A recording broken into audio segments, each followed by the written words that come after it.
बिस्मिल्लाहिर्रहमानिर्रहीम।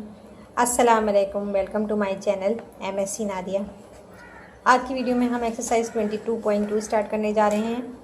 तो वीडियो को स्टार्ट करने से पहले आप सबसे रिक्वेस्ट है कि प्लीज़ चैनल को सब्सक्राइब कर लें और बेल आइकॉन पर जाकर ऑल को प्रेस कर लें ताकि मेरी हर आने वाली वीडियो आपको मिल सके।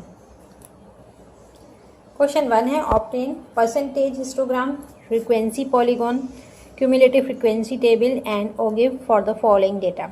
तो यहाँ पर हमें परसेंटेज हिस्टोग्राम सबसे पहले बनाना है। यहाँ हमें डेटा दिया हुआ है, marks of student 1 2 3 4 5 and number of students कितने हैं।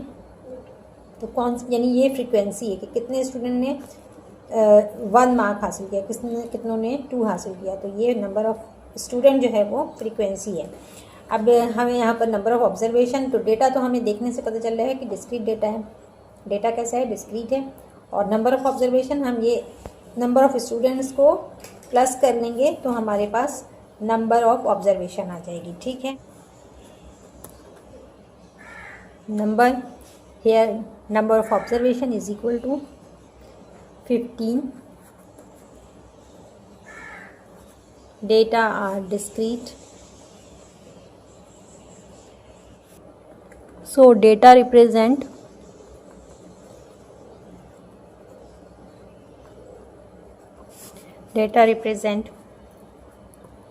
discrete frequency table। frequency table discrete बनेगा। write distinct number, distinct number कौन से हैं, 1 2 3 4 5। ठीक है, डिस्टिंक्ट नंबर्स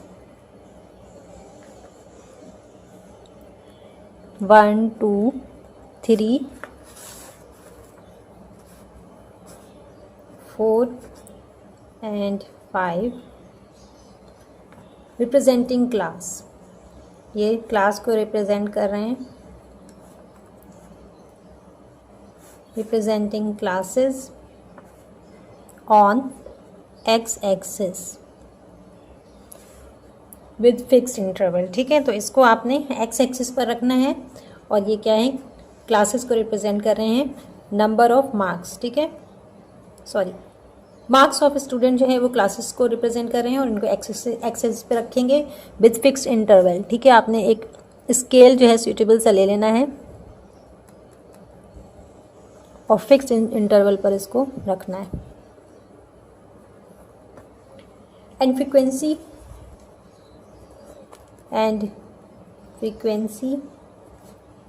क्या है, नंबर ऑफ स्टूडेंट, जो कि हमें क्या दिया हुआ है, 2 5 4 3 1। 2 5 4 3 1 on y-axis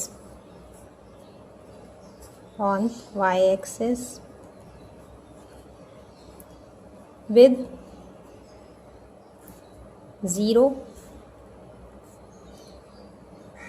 along with suitable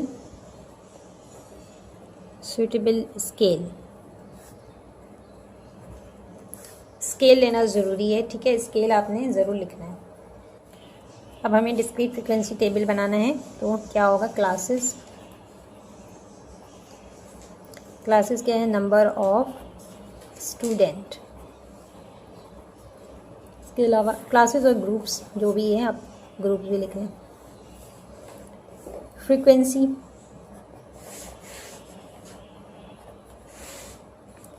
number of student,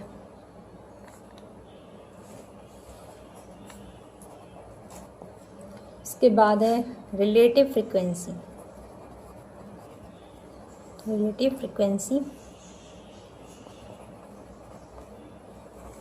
frequency क्या होती है, F डिवाइडेड बाय N, यानी frequency divided by observation, number of observation. Last में है परसेंटेज फ्रीक्वेंसी।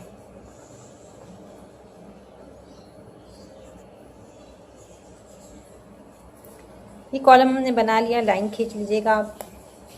क्लासेस, यहाँ number, marks of student, sorry यहाँ नंबर लिख दिया मैंने, गलती से नंबर लिख दिया, यहाँ मार्क्स लिख लें, मार्क्स ऑफ स्टूडेंट। ठीक है, तो मार्क्स हमारे पास क्या हैं, ऊपर टेबल में देख लें, सॉरी यहाँ से नहीं, यहाँ से 1 1 2 3 4 एंड 5। ठीक है, ये हमारे पास क्लासेस आ गई। अब हमने फ्रीक्वेंसी नोट करनी है, तो फ्रीक्वेंसी देख लें। यहाँ पर हम मार्क्स 1 में 2 स्टूडेंट हैं, तो 2 5 4 3 1 इसी सीक्वेंस में हम उतार लेंगे फ्रीक्वेंसी, सॉरी 2 5 4 3 एंड 1। सही है, ये यहाँ पर आप 0 लगा लेंगे, 0 है। तो ये हमने नहीं देखना है, मैं यहाँ से स्टार्ट हो रहा है 2 5 4 3 1। अब इसके बाद है रिलेटिव फ्रीक्वेंसी। रिलेटिव फ्रीक्वेंसी कैसे निकालते हैं, f/n। तो यहाँ 2 है, फ्रीक्वेंसी क्या है, 2 है, नंबर ऑफ ऑब्जर्वेशन 15, इसको डिवाइड करेंगे तो आएगा 0.133 और इसको 100 से मल्टीप्लाई कर दें। ठीक है, 0.133 को 100 से मल्टीप्लाई कर दें तो क्या आएगा, 13.33% आएगा। ठीक है, ये 33 आगे भी है, 13.33%। इसी तरह 5 को डिवाइड करेंगे 15 से, 0.333 ये आ रहा है, इसको आप 100 से मल्टीप्लाई कर लें तो आपके पास आएगा 33.33%। इसके बाद यहाँ पर 4/15 है, इसको भी डिवाइड करेंगे तो 0.2666, इसको 100 से मल्टीप्लाई कर दें तो 26.66% आएगा। 3 को 15 से डिवाइड करेंगे 0.2 आएगा, 100 से मल्टीप्लाई करें तो कितना आएगा, 20%, इक्वल टू 20%। फिर 1 को 15 से डिवाइड करेंगे 0.0016 आएगा, और सॉरी ये 16 नहीं है, 6 है, 0.066, इसको 100 से मल्टीप्लाई कर दें तो क्या आएगा, ये डेसिमल जो है इधर आ जाएगा तो 6.66%।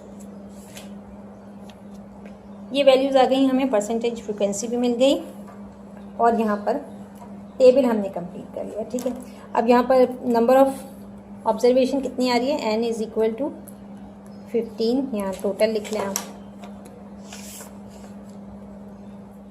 अब हमें परसेंटेज हिस्टोग्राम बनाना है, तो परसेंटेज से ही जाहिर हो रहा है कि हमें क्या लेना है, परसेंटेज लेनी है। ये परसेंटेज हमने निकाला हुआ है 13%, 33%। तो परसेंटेज आप लेंगे y एक्सिस पर और क्लासेस लेंगे, यानी मार्क्स ऑफ स्टूडेंट, क्लासेस जो है आप अलोंग x एक्सिस लेंगे। सही है, ये मैं ऊपर भी आपको बता चुकी हूँ। ठीक है, यहाँ मैंने ऊपर भी आपको ये बताया था। सही है, तो यहाँ पे हमें परसेंटेज, मैंने यहाँ थोड़ा सा गलत लिखवा दिया है, मैंने यहाँ नंबर ऑफ़ स्टूडेंट लिखवा दिया है, तो इसे आप परसेंटेज फ्रीक्वेंसी कर लें। ठीक है, परसेंटेज फ्रीक्वेंसी 25431 नहीं है, जो परसेंटेज है वो लिख लीजिएगा। ठीक है, 13% और फर्स्ट 13% है, फिर 33%, तो जो भी जितने हैं पांचों आप लिख लीजिएगा ऑन एक्स एक्सिस पर। ठीक है, तो ये हिस्टोग्राम को मैंने बनाने का तरीका लिखवाया था। तो अब हम हिस्टोग्राम ड्रॉ करते हैं। तो ये हिस्टोग्राम क्या है, ग्राफिकल रिप्रेजेंटेशन है डेटा की।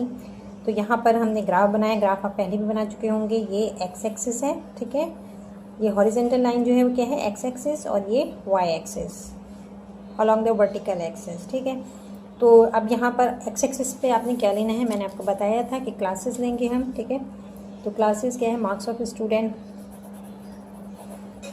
मार्क्स ऑफ स्टूडेंट इस तरफ लेंगे, और वाई एक्सिस पर हम क्या लेंगे, परसेंटेज फ्रीक्वेंसी। ठीक है, परसेंटेज फ्रीक्वेंसी लेंगे यहाँ पर, और इस तरफ आपने वाई एक्सिस पर आपने ले लिया है 5 small squares equal to 5 unit. अब यहाँ पर मैंने 5 स्मॉल स्क्वायर 5 के बराबर है, ये 10 के। तो आगे भी हम इसके लिख लेते हैं। 10 के बाद 15, 20, 25, 30 और ये ऊपर 35। इससे ऊपर हमें जाने की ज़रूरत नहीं है, क्योंकि हमें हाईएस्ट जो है वो 33% हमारे पास है, तो इतना काफ़ी है, मार्क कर लेना। अच्छा, अब इसके बाद हमें हिस्टोग्राम ड्रॉ करना है। ये बार ग्राफ की तरह ही होते हैं, लेकिन बार ग्राफ में क्या होते हैं कि हर बार जो है वो अलग अलग होती है, लेकिन इसमें एडजेसेंट साइड्स जो हैं वो मिले हुए होते हैं। ठीक है, तो अब यहाँ पर हमारे पास लेते हैं। ठीक है, और अब हम बना किसके दरमियान में हिस्टोग्राम, मार्क ऑफ ये क्लासेस, नंबर ऑफ क्लासेस और परसेंटेज के दरमियान। ठीक है, तो 1 में परसेंटेज कितनी है? 13%। एक्स एक्सिस पर हम लेंगे along X axis 4 small square is equal to 1 unit, along Y axis 5 small squares is equal to 5 unit. ठीक है,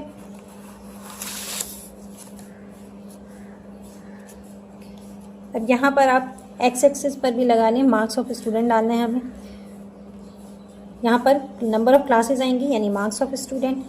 जहाँ पर ये दोनों लाइन कट हो रही है इसको 0 मार्क करते हैं। ठीक है, और अब हम क्या ले रहे हैं? 4 small square is equal to 1 unit. तो 1 2 3 4 स्मॉल स्क्वायर ये 1 यूनिट के बराबर है। इसी तरह यहाँ पर भी 4 लेंगे आप, ये 2 के बराबर होगा। फिर यहाँ 3 आ जाएगा। इसके बाद आप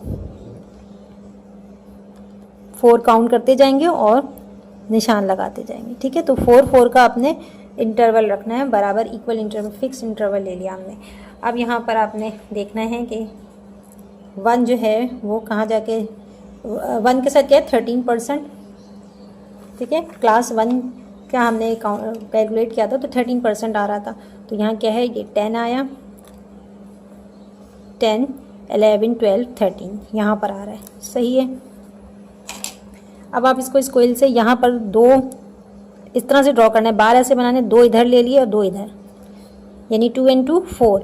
तो 4 स्क्वायर्स का आपकी चौड़ाई आनी चाहिए, यानी विड्थ आनी चाहिए बार की। ठीक है, ठीक है, तो आपने यहाँ पर लाइन ड्रॉ करनी है।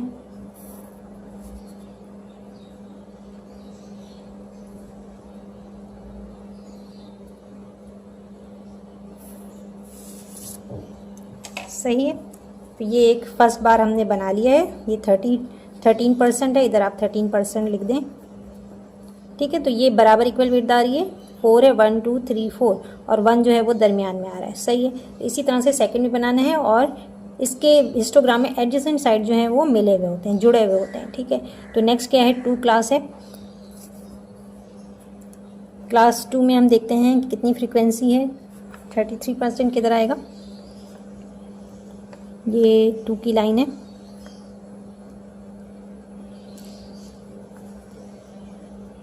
थर्टी 32 33 ये 33 है। ठीक है, यहाँ आप मार्क कर लें, इधर 2 इस तरफ और 2 इस तरफ। सही है, 2 स्क्वायर्स आपने मार्क कर लिए। यहाँ एक लाइन ड्रॉ कर देते हैं।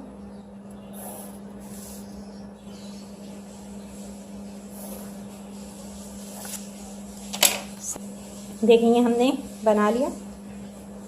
बार ग्राफ की तरह ही होता है, लेकिन इसमें साइड्स जो हैं वो मिले हुए हैं। ठीक है, इसकी साइड इसके साथ जुड़ी हुई है, जबकि बार ग्राफ में अलग अलग बार्स बनते हैं। सही है, तो इसी तरह से आप नेक्स्ट में मार्क कर लें कि क्लास 3 है, इसकी परसेंटेज कितनी है? 26 है। ठीक है, तो 25 ये रहा, हमने मार्क किया भाई। 26 किधर आएगा? 3 से आप नीचे से 3 को लेके चलेंगे। ठीक है, यहाँ से 3 है, तो ये यहाँ से कितना डिफरेंस है? 2 स्क्वायर्स का स्क्वायर से लेके चलते हैं। 25 यहाँ आ रहा है, ये 25 है और ये 26। ठीक है, तो 26% है। यहाँ हमने इस तरह से बना लेना है, ऐसे निशान डाल लें, 2 स्क्वायर्स इधर 2 इधर। ठीक है, ये हमने लाइन ड्रॉ कर ली। ठीक है, ये हमने लाइन ड्रॉ कर ली और ये बार बन गया। अब हम नेक्स्ट देख लेते हैं। 4 पे कितनी परसेंटेज है? 4 पर है 20%। 4 पर 20% है, तो 20 यहाँ आ रहा है। ठीक है, तो इधर आप मार्क कर लें 4 और ये 20। सही, अब आपने यहाँ पर एक ये निशान लगा लें दोनों तरफ। इस तरह से, ठीक है। आपने इस तरह से लाइन ड्रॉ कर लेनी है और इन सब बार्स की आप विड्थ देखें बराबर हैं और सारे जो हैं वो मिले हुए हैं एक दूसरे से। ये याद रखना कि हिस्टोग्राम में बार्स मिले हुए होते हैं। इसके बाद क्लास 5 है और इसकी परसेंटेज है 6%। तो 5 कहाँ है, ये रहा 5, ये रहा, और 6 किधर आ रहा है, ये 6 आ रहा है, ठीक है। ये 5 के ऊपर 6, तो यहाँ बनेगा, ऐसे निशान लगा लें और ये लाइन नीचे ला के मिला लें। स्केल से मिला लीजिएगा, मैंने ऐसे ही मिला दिया, ठीक है। तो ये हमारा हिस्टोग्राम जो है वो कंप्लीट हो गया। ये आपको नज़र आ रहा होगा। ये फर्स्ट क्लास में 13%, सेकंड क्लास की कितनी थी परसेंटेज, सेकंड क्लास की है 33%। ग्राफ से भी शो हो रहा है कि ये 30 से ऊपर 31, 32, 33, ठीक है। इसके बाद थर्ड की कितनी है, क्लास 3 की कितनी परसेंटेज है, 26। तो ये 25, 26 को रिप्रेजेंट कर रहा है, परसेंटेज लिख लीजिएगा। और इसके बाद क्लास 4 जो है 20% को रिप्रेजेंट कर रहा है, तो 20%। क्लास 5 6% को रिप्रेजेंट कर रहा है, देखेंगे 6% शो कर रहा है। तो ये हमारा हिस्टोग्राम तैयार हो गया है। अब इसके बाद हमें करना है percentage frequency polygon.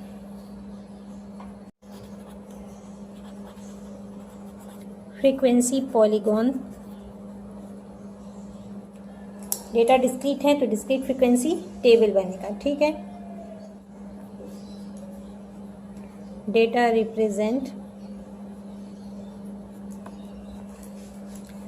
Represent discrete frequency table. अब यहाँ भी वही होगा कि एक्स एक्सिस पे आपने डिस्टिंक्ट मार्क्स डालने हैं, यानी कि मार्क्स ऑफ स्टूडेंट डालना है, ठीक है, अलोंग एक्स एक्सिस। और वाई एक्सिस पे फ्रीक्वेंसीज आएंगी along x axis, right distinct marks.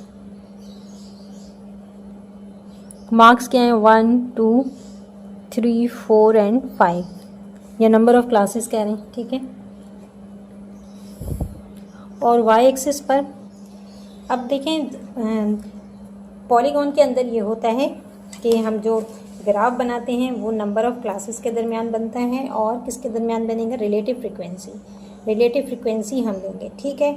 अच्छा, इसके अंदर 2 डमी क्लासेस होती हैं, ठीक। एक डमी क्लास ऊपर लेते हैं और एक एंड में लेते हैं। तो डमी क्लास क्या होगी, 0 होगी, ठीक है। इसमें 0 आप डाल दें और रिलेटिव फ्रीक्वेंसी भी इसकी क्या होगी, 0 होगी। डमी क्लास है ये, ठीक है। तो दोनों चीज़ें 0 हैं, तो फर्स्ट क्लास हम 0 लेंगे, उसके साथ रिलेटिव फ्रीक्वेंसी भी 0 होगी। और फिर पॉइंट्स जब हम प्लॉट करेंगे तो फर्स्ट क्लास हम 0 की लेंगे और सेकंड फिर 1 के साथ जो है 0.13 है, 0.13 रिलेटिव फ्रीक्वेंसी है। इसी तरह से हम प्लॉट करेंगे पॉइंट्स को। 1 से पहले क्या होता है, 0 होता है, तो 0, 1, 2, 3, 4, 5, 6, और लास्ट में एक डमी क्लास लेंगे 6 क्लास, ठीक है। तो इसकी फ्रीक्वेंसी भी क्या होगी, इसकी फ्रीक्वेंसी भी 0 होगी, रिलेटिव फ्रीक्वेंसी इसकी क्या होगी, 0। तो ये आपको समझ में आ गया कि पॉलीगॉन के अंदर 2 डमी क्लासेस दी जाती है, एक शुरू में लेते हैं स्टार्ट में, और एक एंड में ली जाती है। और पॉलीगॉन बनेगा किसके दरमियान, क्लास और रिलेटिव फ्रीक्वेंसी के दरमियान जो है हम ड्रॉ करते हैं पॉलीगॉन को। राइट रिलेटिव फ्रीक्वेंसी मैंने शॉर्ट में लिख दिया है, विच आर 0.13, 0.33, 0.26, 266 है, और 0.2, 0.06, ये सारी रिलेटिव फ्रीक्वेंसी हैं with 2 dummy classes, with 2 dummy classes.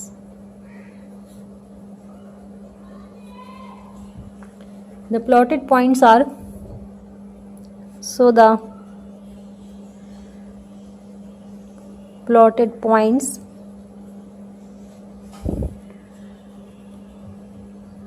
are कैसे बनेंगी, फर्स्ट डमी क्लास क्या है, 0, 0, ये डमी क्लास है, ठीक है। सेकंड जो है वो क्लास 1 है और उसके साथ, ठीक है, हमारे पास क्लास कौन सी है, 1 है और उसके साथ फ्रीक्वेंसी कौन सी है। अब आप देख लें, ये मैं आपको दोबारा शो कर देती हूँ आपको समझाने के लिए कि क्लास 1 है और उसके साथ रिलेटिव फ्रीक्वेंसी क्या है 0.13, 2 के साथ है 0.33, 3 के साथ 0.26, 4 के साथ 0.2 और 5 के साथ है 0.066। उसी हिसाब से हमें ये पॉइंट्स को प्लॉट करना है। 1 के साथ क्या रहे 0.13, 2 के साथ 0.33 और 3 के साथ है 0.26, 4 के साथ 0.2 है, 5 के साथ है 0.06 और लास्ट में डमी क्लास है कौन सी है 6 है, 6 और इसके साथ रिलेटिव फ्रीक्वेंसी क्या आती है 0। ठीक है, अच्छा यहाँ पर एक्स एक्सिस पे हम बिल्कुल उसी तरह जैसे पहले बनाया था हिस्टोग्राम में वैसे ही है। यहाँ पर एक्स एक्सिस पर मार्क्स ऑफ स्टूडेंट है, वाई एक्सिस पर रिलेटिव फ्रीक्वेंसी है। ठीक है, अब यहाँ पर आपने एक्स एक्सिस को हम देख लेते हैं। यहाँ पर आपने 0 जो है वो डमी क्लास के तौर पर लेना है। अब जब हम नंबर ऑफ क्लासेस को कंसिडर करेंगे तो 0 से स्टार्ट लेंगे, 0 1 2 3 4 5 एंड 6। ठीक है, तो यहाँ पर हमें 0 से लेना है। तो ये जो है, तो यहाँ पर हम 5 स्मॉल स्क्वायर किसके बराबर है 0 के, फिर 1 2 3 4 5 एंड ये 6 आ गया। सही है, आपने 6 तक लेना है, 6 क्लासेस लेनी है तो नंबर ऑफ क्लासेस लिख ली। अब इसके बाद इस तरफ वाई एक्सिस पर क्या आ रहे हैं रिलेटिव फ्रीक्वेंसी। रिलेटिव फ्रीक्वेंसी जो है वो, तो रिलेटिव फ्रीक्वेंसी कहाँ से है 0.06 से स्टार्ट हो रही है। ठीक है, 0.06 से स्टार्ट है, फिर 0.2 0.26, तो इनके दरमियान डिफरेंस जो है वो हाईएस्ट जो है वो कहाँ तक जा रहा है 0.3 तक जा रहा है। सही, तो यहाँ पर हम स्केल जो है वो छोटा ले लेंगे कि 5 small square 1 2 3 4 5, 5 small square is equal to 0.05। ठीक है, क्योंकि हमारे पास जो सबसे लोवेस्ट है वो क्या है 0.06 है, तो उस हिसाब से हमने ले लिया कि ये 0.05 है, तो ये क्या बन जाएगा 0.1 बन जाएगा। सही है, 0.05 में आप 0.05 प्लस कर देंगे, ये नेक्स्ट भी क्या है 0.05 है, दोनों को प्लस करेंगे तो 0.1 आएगा। ठीक है, जैसे हम यहाँ पर सिर्फ 5 लेते तो ये 1 होता है, तो यहाँ पर 0 लगे हुए तो उसी हिसाब से। ठीक है, ये 0.01 हो गया। इसके बाद आगे क्या होगा 5 स्मॉल स्क्वायर, ये किसके बराबर हो जाएगा 0.015 के, और ये 0.2 के बराबर हो जाएगा। फिर ये 0.25 के और इससे ऊपर 0.3 और फिर यहाँ पर ऊपर सबसे ऊपर आप लिखेंगे 0.35। अब हमारे पास लास्ट जो है वो 0.33 तक है। ठीक है, तो हमें इससे ऊपर करने की ज़रूरत नहीं है, यहाँ 0.4 आएगा। ठीक है, तो हमारी रेंज जो है वो यहाँ तक आ रही है रेंज। अब हमने स्केल लिख लेना है कि स्केल जो है हमने कौन सा सिलेक्ट किया है। Along X axis 5 small square is equal to 1 unit 1 class. Along Y axis 5 small square is equal to 0.05। ठीक है, 5 स्मॉल स्क्वायर किसके बराबर है 0.05 के। यहाँ देख रहे हैं आप 5 स्मॉल स्क्वायर किसके बराबर है 0.05 के, और यहाँ पर 5 स्मॉल स्क्वायर जो है वो 1 यूनिट के बराबर है। आपको अपने जहन में ये पॉइंट्स रखने हैं। पहला क्या है 0 और 0 है। ठीक है, तो 0 और 0 को वो तो बिल्कुल एक्सिस पर ही होगा। ठीक है, ये एक्सिस पर ही आएगा, 0 और 0 यहाँ पर है। ठीक है, ये डॉट, तो आपने जो लिखा है नोट किया उसको देखते जाइएगा। नेक्स्ट जो है वो 1 है, 1 और 0.13। अब यहाँ 0.1 यहाँ आ रहा है। ठीक है, और 1 और 15 के दरमियान में 0.3 आएगा, तो किधर आएगा 1 2 3 ये आ रहा है। यहाँ आप डॉट लगा लें, इस जगह पर डॉट लगा लें, इस तरह से गोल कर लें ताकि जहन में रहे, और आप लिखते भी जाएं। यहाँ पर ऑर्डर पे क्या है 0 0, यहाँ पर क्या है, यहाँ पर है 0.13, 1,13 ये हैं पॉइंट्स। इसके बाद नेक्स्ट देख लेते हैं 2 और 0.3 है, तो 0.3 ये ऊपर आ रहा है और 3 को हम काउंट करेंगे 1 2 3, सही है। तो यहाँ डॉट लगा लें। ये 0.3 को शो कर रहा है, 0.3 4 0.35 सही है। तो ये हमने 0.33 सही लिया है। और नीचे देख लें तो ये आप किससे जाके टच कर रहा है, 2 से। ये देखें ये 2 से टच कर रहा है, ये भी हमने लगा लिया। इसके बाद तीसरा ऑर्डर पेयर है 3.26, 3 ये रहा, और 0.26 0.25 के जस्ट ऊपर एक स्क्वायर ऊपर ले लें तो ये 0.26 हो गया। इसके बाद है 4, इसके बाद ऑर्डर पेयर है 4 और 0.2, 4 ये है और 0.2 ये रहा, इस जगह पे डॉट लगेगा, सही। इसके बाद 5.06, तो 5 ये रहा और 0.06 कहाँ है, 0.05 के जस्ट ऊपर इधर पर यहाँ पर आ रहा है। 6 डमी क्लास है और इसकी रिलेटिव फ्रीक्वेंसी 0 है, तो ये यहाँ पर आएगा, सही है। तो हमने ये सारे लगा लिए। अब यहाँ पर आप लिखते जाएं, ऑर्डर पेयर लिख लें आप। यहाँ पर जो पॉइंट्स प्लॉट किए हैं, पॉइंट्स जो प्लॉट किए वो हम लिख लेते हैं। यहाँ पर क्या 2,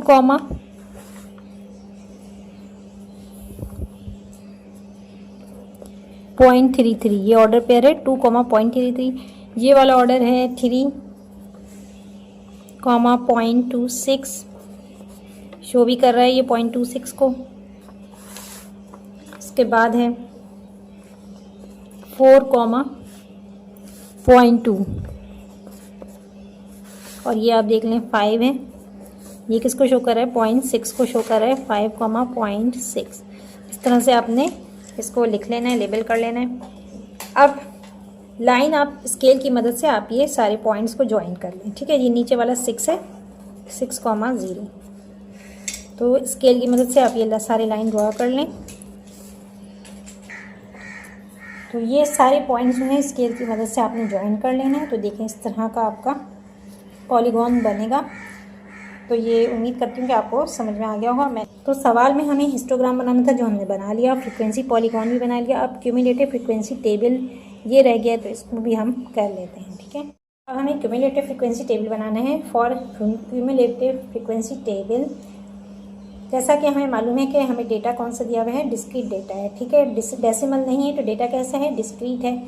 तो जब डेटा डिस्क्रीट होता है तो उसमें डी किसके बराबर होता है, 1 के, ठीक है। डी क्या है, difference between the classes. Cumulative frequency table बनाना है हमने। इसके अंदर हम क्या करते हैं, computing upper class boundaries by adding, add करते हैं D/2 इन क्लास लिमिट्स। ये मैं पहले भी करवा चुकी हूँ कि अपर क्लास बाउंड्री और लोअर क्लास बाउंड्री कैसे निकाली जाती है, ठीक है। तो D/2 को, क्योंकि हम अपर क्लास कर रहे हैं तो हमें ऐड करना है, add D/2 in class limit and then finding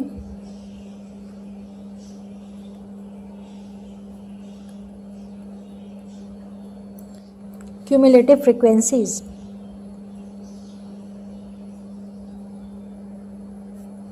Cumulative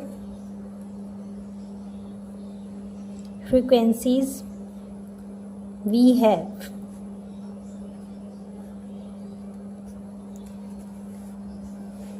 तो क्यूमुलेटिव फ्रीक्वेंसी भी मैं आपको बता चुकी हूँ। तो यहाँ पर आपने कॉलम बनाना है।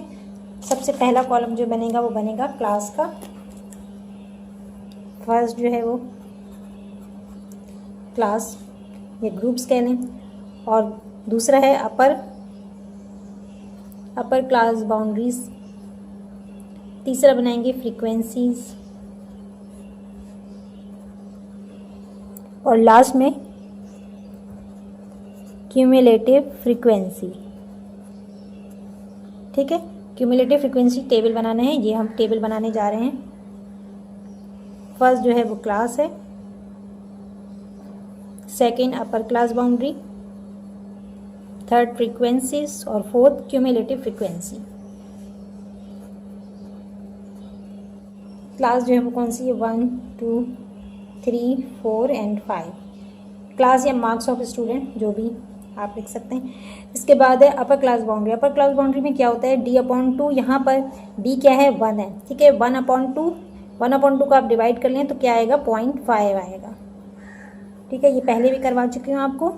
यहाँ आप लिख लें कि D जो है वो किसके बराबर है? 0.5 के।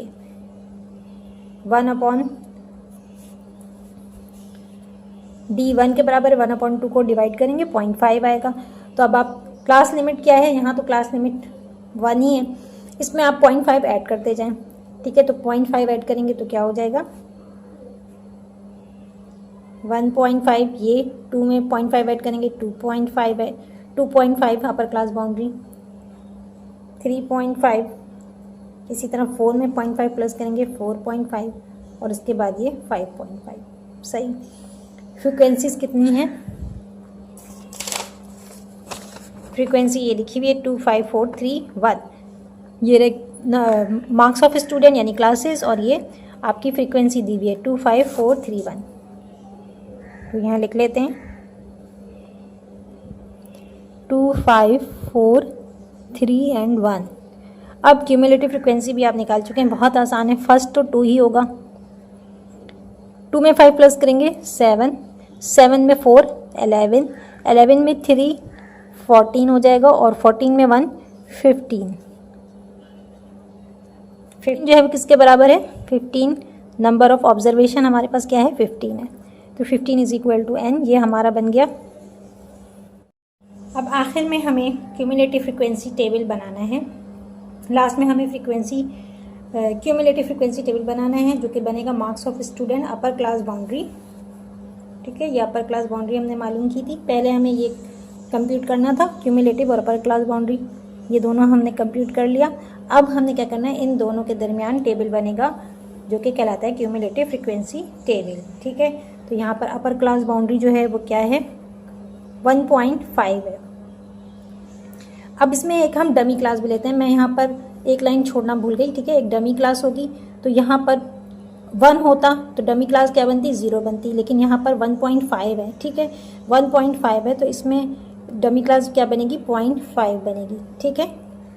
डमी क्लास 0 नहीं होगा, बल्कि वो 0.5 जो है वो डमी क्लास बन रही है, सही है।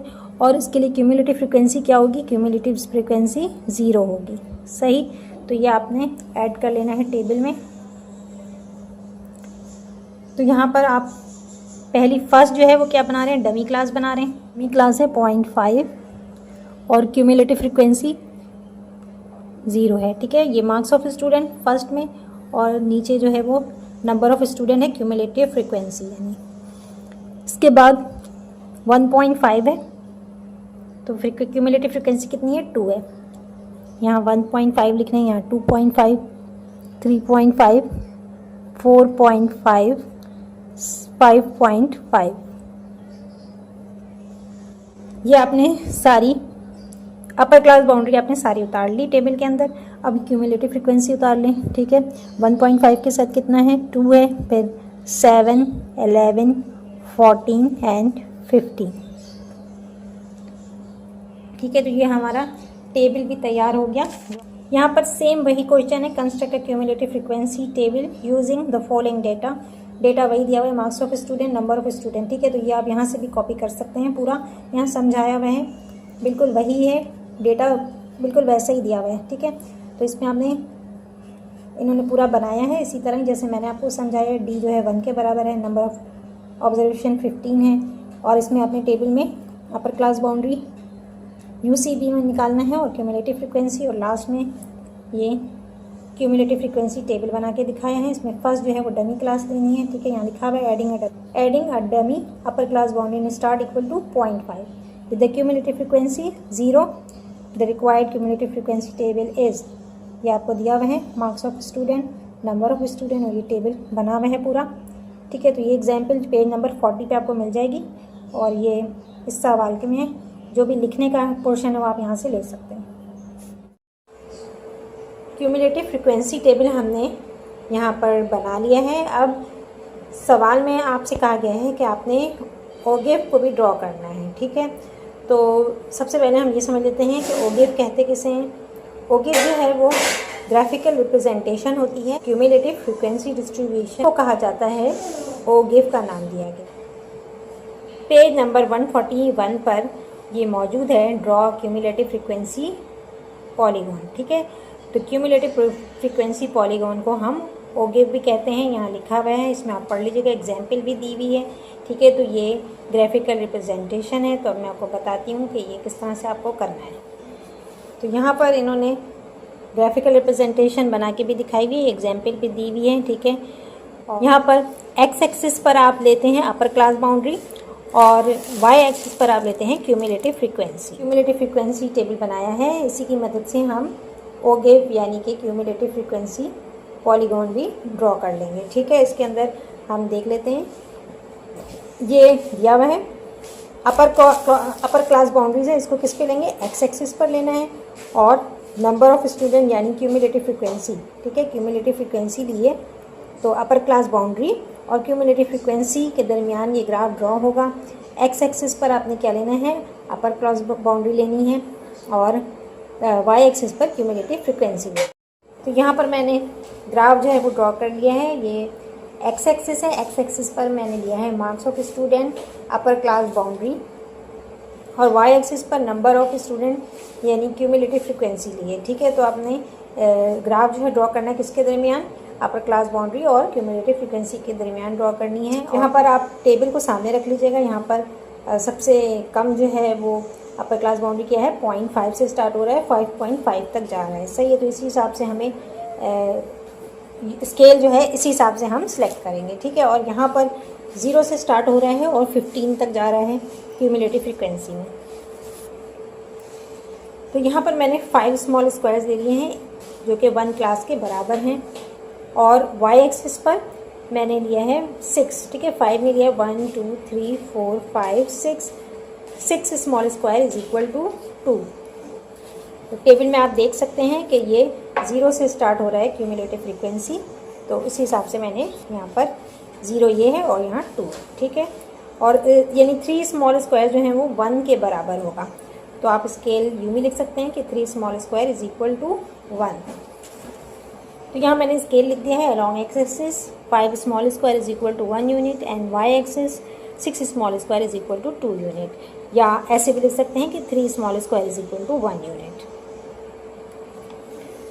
अब हमने क्या करना है कि पॉइंट्स लगाना है। तो पहली जो है हमारी क्या है, डमी क्लास है। फर्स्ट हमारी डमी क्लास है 0.5 और इसकी क्यूमुलेटिव फ्रीक्वेंसी 0 है, तो ये अलॉन्ग एक्स एक्सिस ही लगेगा, ठीक है। 0.5 कहाँ आएगा, ये 0 और 1 के 0 और 1 के दरमियान जो है वो 0.5 है, ठीक है। तो ये कैसे होगा 0.2 0.4 और ये थर्ड स्क्वायर जो है इसका हाफ ले लेंगे, ठीक है। 2.5 स्क्वायर लेंगे तो ये 0.5 के बराबर है, सही है। तो यहाँ पर आप एक डॉट लगा लें। 1.5 तो 1 के बाद आपने यहाँ पर 1 2 3, ठीक है। तो 5 स्मॉल स्क्वायर जो है वो बराबर है 1 के। तो मैं इसको 5 का हाफ क्या हो जाएगा, 0.5 क्या है, हाफ है, तो 2.5 स्क्वायर, ठीक है। ये 2.5 स्क्वायर। क्यूमुलेटिव फ्रीक्वेंसी क्या है, 2 है, तो ये किससे जाके मिल रही है, ये यहाँ पर 2। अगर आपको हाफ में कुछ मसला हो तो आप ऐसे भी ले सकते हैं, जैसे यहाँ हमने लिया है सेम वही स्केल आप एक्स एक्सिस पे भी ले लें कि 6 small square is equal to 1। 5 की बजाय 6 ले लें तो उसको हाफ करना आसान होगा कि 3 ले लेंगे आप, ठीक है। तो ये यहाँ पर आ रहा है। इसके बाद नेक्स्ट है 2.5 और 7 है, फ्रीक्वेंसी 7 है। तो 2.5 कहाँ आएगा, ये भी इधर 1 2 और फिर ये हाफ ले लेंगे, ये हो गया 2.5 और इसके बाद 7 तक जाना है, ठीक है। फ्रीक्वेंसी कितनी है 7, तो 7 कहाँ आएगा, यहाँ पर 6 है और 8 है, तो इनके दरमियान 7 है, तो इसको हाफ कर लें। ये कितने हैं बीच में 6 हैं स्क्वायर्स, तो इसको 3 कर लें, ठीक है। ये रहा 1 1 2 3, ये है लाइन, सही। और हमने कितना लेना है 2.5, ये 2 की लाइन है, सही। तो 1 2 3, इसका हाफ लेंगे, 3 पूरा नहीं लेंगे। ये आ गया 2.5। इसके बाद है 3.5 और 11, ठीक है। तो 3.5 नीचे आप देख लें 3.5 कहाँ आ रहा है। 3 के बाद ये आ रहा है 2.5 स्क्वायर ले लें तो ये आ गया 3.5, सही। 3.5 और 11 को मिलाना है। तो 11 कहाँ है, यहाँ पर है। 10 और 12 के दरमियान 11 है। 10 से ऊपर 3 स्क्वायर्स ले लें तो 11 हो जाएगा, सही। तो ये है, या इस जगह पर डॉट आएगा। अच्छा, इसके बाद 4.5 और 14 है, ठीक है। पर आ रहा है 14, ठीक है। तो यहाँ मैंने एक डॉट लगाया हुआ है, ये 4 और 14 का है निशान। 5.5, ठीक है। 5.5 है तो 5.5 किधर आएगा, यहाँ आएगा, ठीक है। इस जगह पर आ रहा है 5.5। इस लाइन को आप ऊपर लेके जाते जाएं तो आपका 15 किधर आ रहे हैं, 14 और 16 के दरमियान में 15 ये रहा, ठीक है। और ये यहाँ मैंने डॉट लगाया हुआ है, सही है। तो ये मैंने डॉट लगा दिया। अब इनको हम मिला लेते हैं। तो ये जो आखिरी डॉट आया है, ये जो पीक आया है, ठीक है, इस पीक को आप क्या करेंगे, इसको आप नीचे की तरफ एक्स एक्सिस से जाके मिला देंगे। पॉइंट आया है आखिर में, आपने क्या करना है, इस लास्ट पॉइंट को एक्स एक्सिस से जोड़ना है। परपेंडिकुलर ड्रॉ करके एक्स एक्सिस से जोड़ देंगे और इस तरह से हमारा जो है वो क्यूमुलेटिव फ्रीक्वेंसी पॉलीगॉन कंप्लीट हो जाएगा। और या जिसे हम ऑगिव भी कहते हैं, वो हमारा ड्रॉ हो जाएगा, ठीक है। तो मैं ये आपको फाइनली दिखा देती हूँ ज्वाइन करके। तो ये फर्स्ट डमी क्लास थी, डमी क्लास से जोड़ लें। ये पॉइंट्स आप इस तरह से जोड़ लें। फिर ये ऊपर वाला पॉइंट है, इसको भी जोड़ लेंगे ऐसे करके। और इस तरह से ऊपर नेक्स्ट ये वाली पॉइंट है, इसको भी जोड़ लेते हैं। थोड़ा सा रफली जोड़ रही हूँ मैं। और ये इस तरह से, और ये लास्ट पॉइंट को आपने एक्स एक्सिस से जोड़ लेना है जो कि परपेंडिकुलर है। और ये हमारा बन गया। और यहाँ हमारा ये तैयार हो गया है क्यूमुलेटिव फ्रीक्वेंसी पॉलीगॉन और ऑगिव, ठीक है। तो ये क्वेश्चन 1 जो है वो कंप्लीट हो गया है। और आई होप कि आपको अच्छी तरह समझ में आया होगा। कोई भी सवाल हो कमेंट सेक्शन में आप पूछ सकते हैं। वीडियो पसंद आई हो तो लाइक और शेयर ज़रूर करें। चैनल को सब्सक्राइब कर लें और बेल आइकॉन पर जाकर ऑल को प्रेस कर लें ताकि मेरी हर आने वाली वीडियो आपको मिल सके। नेक्स्ट वीडियो तक के लिए अल्लाह हाफ़िज़।